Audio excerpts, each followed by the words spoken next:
আমার ডিভোর্স হয়েছে দুপুরে। সন্ধ্যায় শুনলাম আমার হাজবেন্ডের প্রেমের বিয়ে হচ্ছে, তাও তার এক্সের সাথে, তার বাড়ির একদম পাশেই।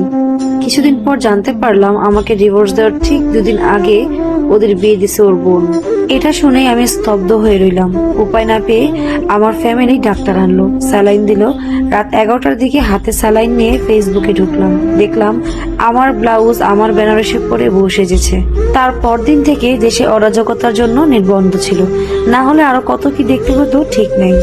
আমি জানি না কিভাবে আমি এগুলো ফেস করেছিলাম। 2 দিন 2 রাত আমি এক ফোঁটা ঘুমাতে পারিনি। 3 দিন পর আমার ফুফুরা এসে আমাকে আর আমার বাবুকে নিয়ে গেল তাদের বাসায়। আমি সকালে আমার গ্রাম থেকে গেছি, দুপুরে আমার হাজবেন্ড ও নতুন বউ নিয়ে মামা বাড়ি ঘুরতে এসেছে। আমার শাড়ি পরিয়ে আমার বাড়ির সামনে দিয়ে গিয়েছে।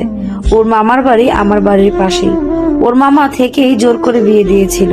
ওরা ছিল 3-4 দিন, কিন্তু আমার ফ্যামিলি কোনোভাবে আমাকে জানতে দেয়নি ওরা গ্রামে এসেছে। কতদিন যে খাইনি ঘুমাইনি ঠিক নেই, খালি মনে হতো আমার গোছানো সংসার এখন অন্য কেউ। প্রত্যেক রাতে আমার প্যানিক হতো, আমার সেই মানুষটার পাশে অন্য কেউ ঘুমায়, অন্য কেউ ওর গায়ের গন্ধ নেয়। দিন দিন প্রচুর শরীর খারাপ হয়ে গেল। আমাকে দেখলে মনে হয় 50-60 বছর বয়স হয়ে গেছে। চেহারার কি যে বাজে অবস্থা, দিন দিন চিকন হতে লাগলাম, কালো হয়ে গেছি। কবে যে শেষ ভালোভাবে ঘুমিয়েছি মনে নাই। প্রত্যেকটা মানুষ আমাকে বুঝাইতে লাগলো ছেলের জন্য বাঁচতে হবে। আমিও ধীরে ধীরে ছেলেকে নিয়ে দিন কাটাতে থাকলাম। প্রতিবেশী, আত্মীয়, বন্ধু বান্ধব, ফ্যামিলি সবাই প্রচুর মানসিক সাপোর্ট দিয়েছে, নতুন করে বাঁচার অনুপ্রেরণা দিয়েছে। এবার হচ্ছে আসল টুইস্ট। হুট করে একদিন বিকালে পাশের এক ভাবি এসে আমাদের বলল আমার হাজবেন্ডের বর্তমান বউ নাকি ডিভোর্স দিয়েছে। আমি যেন ওদের মাফ করে দিই।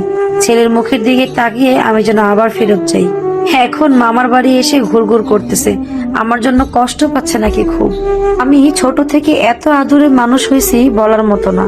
গালে তুলে না খাইয়ে দিলে খেতাম না। সেই আমি সংসার করার জন্য মুখ বুজে চাকরানির মতো জীবন পার করেছি। অজস্র গালি শুনেছি, আঘাত সহ্য করেছি, আর কোনোভাবেই আমি ওই সংসারে ফেরত যাব না। কত শত অপবাদ ওরা আমাকে দিয়ে গিয়েছে। আমার শাশুড়ি, ননদ গ্রামে এসে কত অপবাদ দিয়ে গিয়েছে। শাশুড়ি তো শুরু থেকে সহ্য করতে পারতো না। হয়তো একই গ্রামের মেয়ে আমাদের বাড়িতে কাজ করে, ওদের একসময় পেট চলতো, হয়তো এই জন্য হিংসাটা চলে আসতো। 5 মাস পর 3 দিন আগে আমার এক্স আসছে আমার ছেলেকে দেখার জন্য। আমি দেখতে দেইনি। এতদিন যে ছেলেকে ছেড়ে থাকতে পেরেছে সে সারা জীবন পারবে।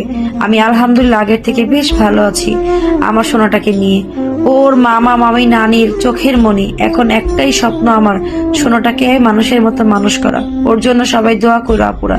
আমার বাচ্চাটা যেন ওর বাবা দাদার বৈশিষ্ট্য না পায়, ও যেন মানুষ হয়। ওকে আমি মানুষ বানাতে চাই আগে। মনুষ্যত্ব না থাকলে তো আর মানুষ হয় না। 10 বছর বয়সে আব্বুকে হারিয়েছি। সবাই বলে আব্বুর খুব সাধনার মেয়ে আমি, ভীষণ শখের। সে আমার আজ একই হাল, তবুও সবশেষে আলহামদুলিল্লাহ। এই গল্পটি পাঠিয়েছেন নাম প্রকাশে অনিচ্ছুক এক আপু। আপনি কি আপনার জীবনের গল্প শেয়ার করতে চান? তাহলে আমাদের ফেসবুক পেজে ইনবক্সে যোগাযোগ করুন।